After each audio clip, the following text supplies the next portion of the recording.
Every year, I think we reach the ceiling for children's birthday parties. Then out from the wild, an influencer rents out an entire amusement park for someone who probably won't even remember this. And suddenly, I'm watching a 1-year-old arrive at their birthday party through a smoke machine while a professional DJ screams, "Make some noise for Braxton!" Braxton cannot even pronounce his name yet. I have absolutely zero problems with parents wanting to throw birthday parties for their kids. If you have the money and your child loves it, go for it. We did a whole big shebang for Yuna's first birthday. So the first birthday in Korean culture is called 돌잔치, and it is a big celebration. Now, did I get a DJ and a smoke machine?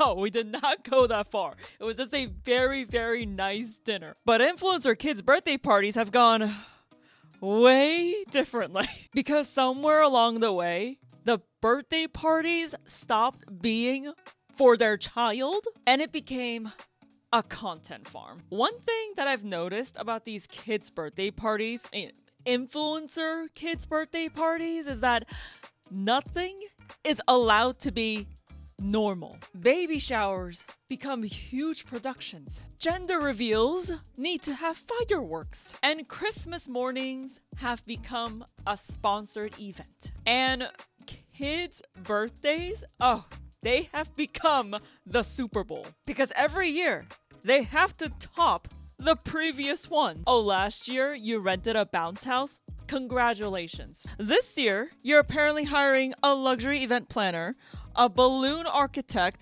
live painter, mobile petting zoo, a cotton candy artist for toddlers.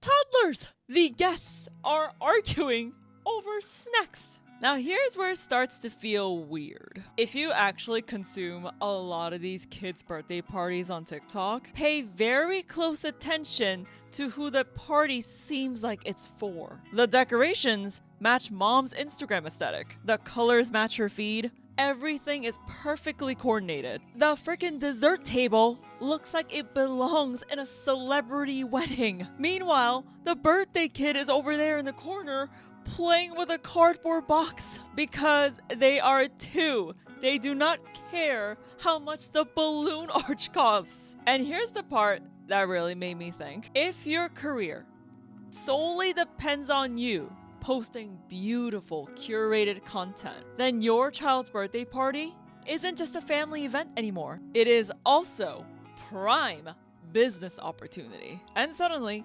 every single decision always have 2 questions. One, which is probably the most logical one, is what will my kid enjoy? And then the second, what will perform best on my Instagram feed? And just take a lucky guess at which question starts winning. Now, we have to get to the themes of these parties because a lot of the times the theme doesn't look like a child would have picked out. You'll see luxury beige, safari parties, minimalist European Scandinavian garden themes for a 2-year-old whose current obsession is Bluey or dinosaurs or princesses, maybe screaming.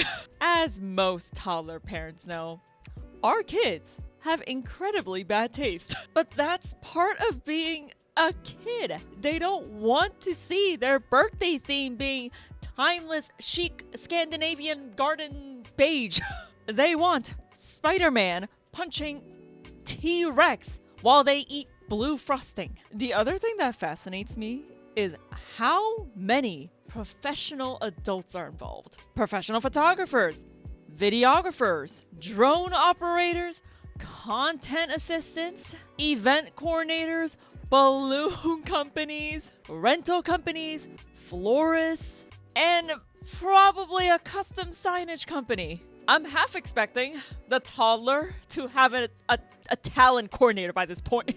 Can you imagine telling a 2-year-old, no, honey, can you hold a cupcake again? The lighting was wrong. You don't get 2 chances. You only get the 1. Quick side note, no matter how many times we try to make Yuna laugh, during her tour. Out of the roughly hundreds of photos, this is including photos my friends took on their phone, she smiled for one.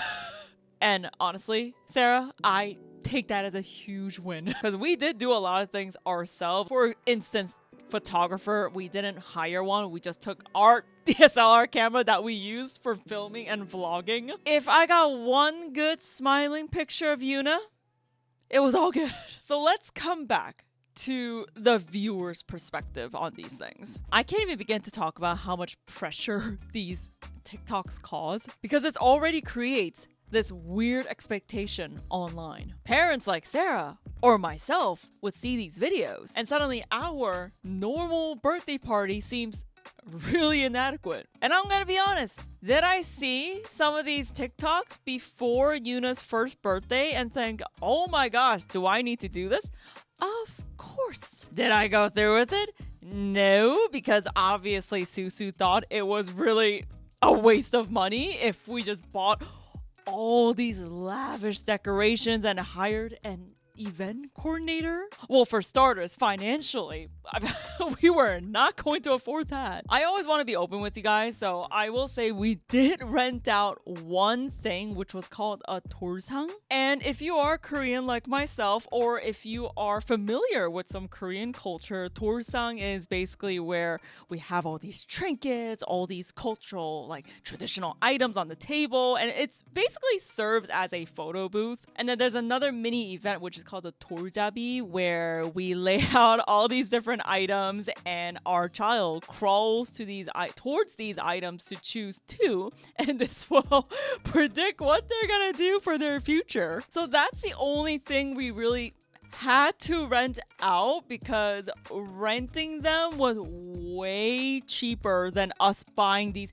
individual traditional little trinkets and putting it on the table and decorating the table. It was honestly, it was too much. So it did make it easier because we had someone come out and decorate it. And I'll try to insert some photos so that you guys know what the heck I'm talking about. And yeah, did someone come out from the event company to set it up? Yeah, of course. But this was not as lavish as some of these influencer moms do. And there are plenty of 돌잔치s that I've been to where it was very simple. Some people had it in their house. Some people rented like a small space in the restaurant, and it was very nice and cozy. But no one ain't renting out a whole ass amusement park or a huge space unless they want to. But I don't feel like that's the norm, and this is where you guys can let me know in the comments what you did for your child's first birthday party, because I love reading your comments, guys, and thank you so much for leaving them. So yeah, my point, most of our toddlers, if they remember anything at all when they're adults, will probably just remember seeing family, hanging out with their cousins. If you are a pizza party household, then remember the pizza, or whatever food you had. And most importantly, spending time with their parents and loved ones.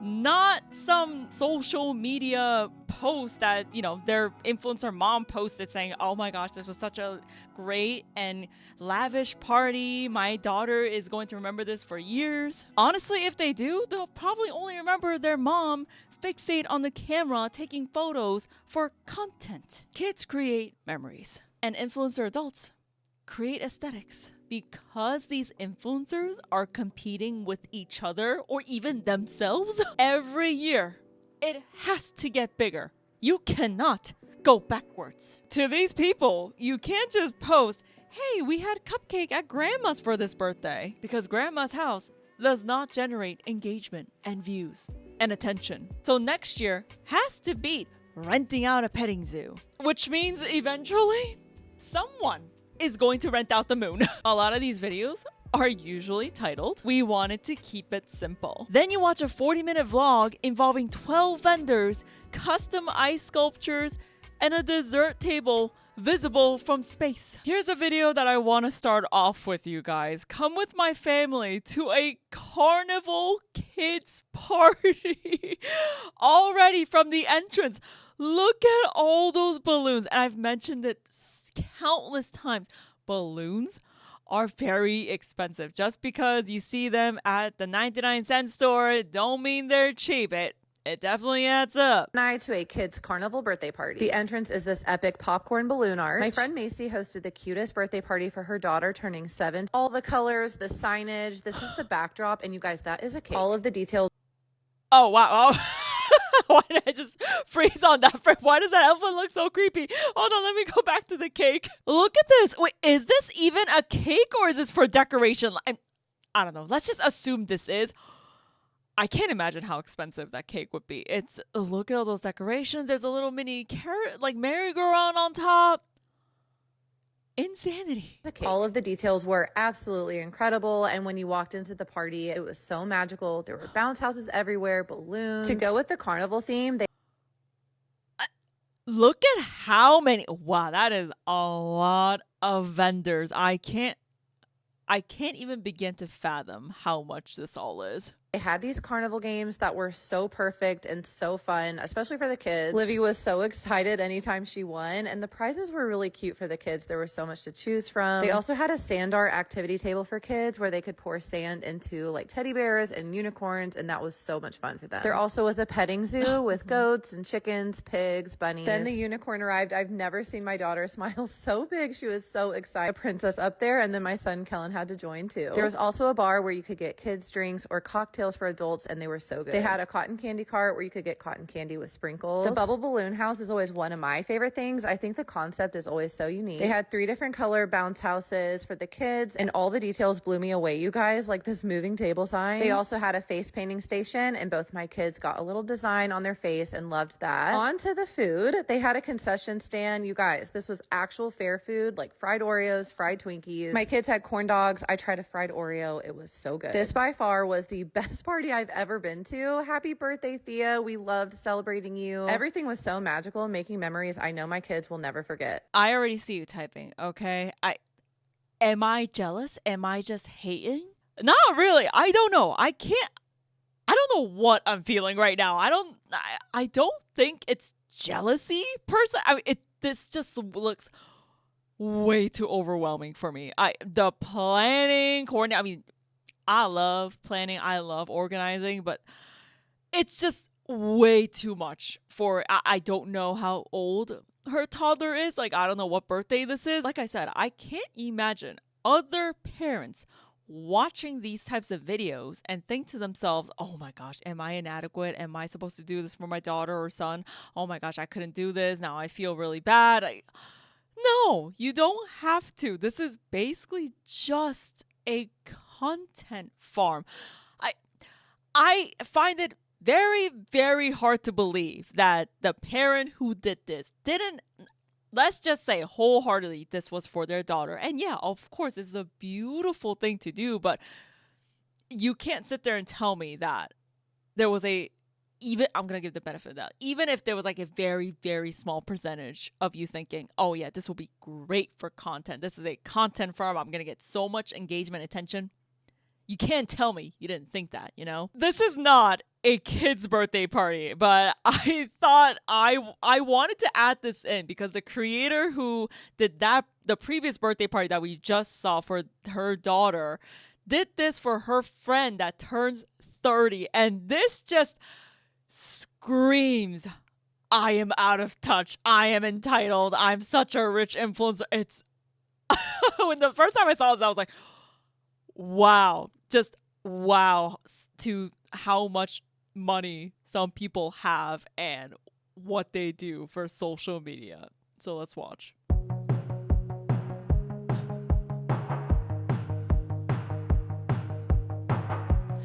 Oh, for those, is this gonna, I mean, I think I told you guys my age already, but I am 33 this year. This is a, oh my God, what's that word? I cannot English today. This is a reference to the movie 13 going on 30.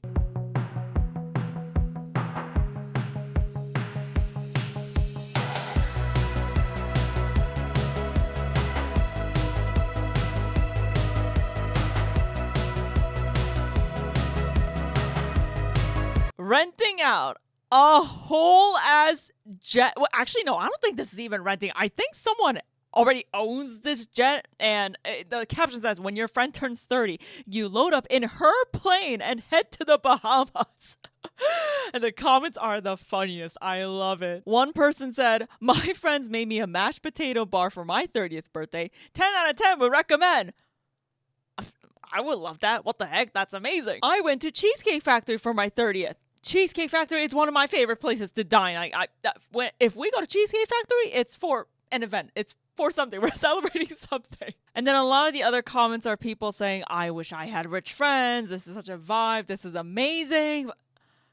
Trust me, Sarah, this is like 1% of the population.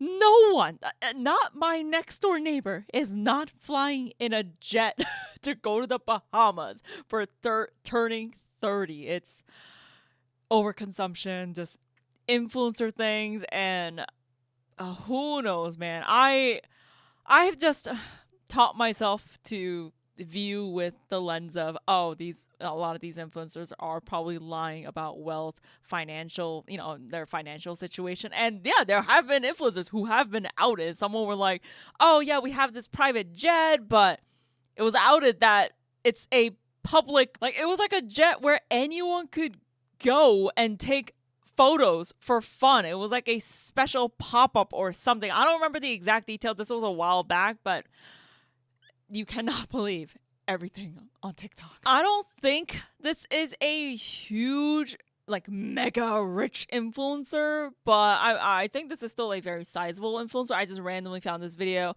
It's my daughter's Ariel themed 3rd birthday party. Even this is supposed to be more of the tame ones, but you guys can judge for yourselves. I still think this is, wow, it's a lot. And even me still watching this, it creates pressure in me. And I'm like, am I supposed to do this for Yuna's 2nd, 3rd, 4th birthday party? Let's say she loves, I don't know, if she loves Pocahontas, do I have to do a Pocahontas themed birthday party? I'm only saying Pocahontas because that was my favorite princess growing up. Let's watch.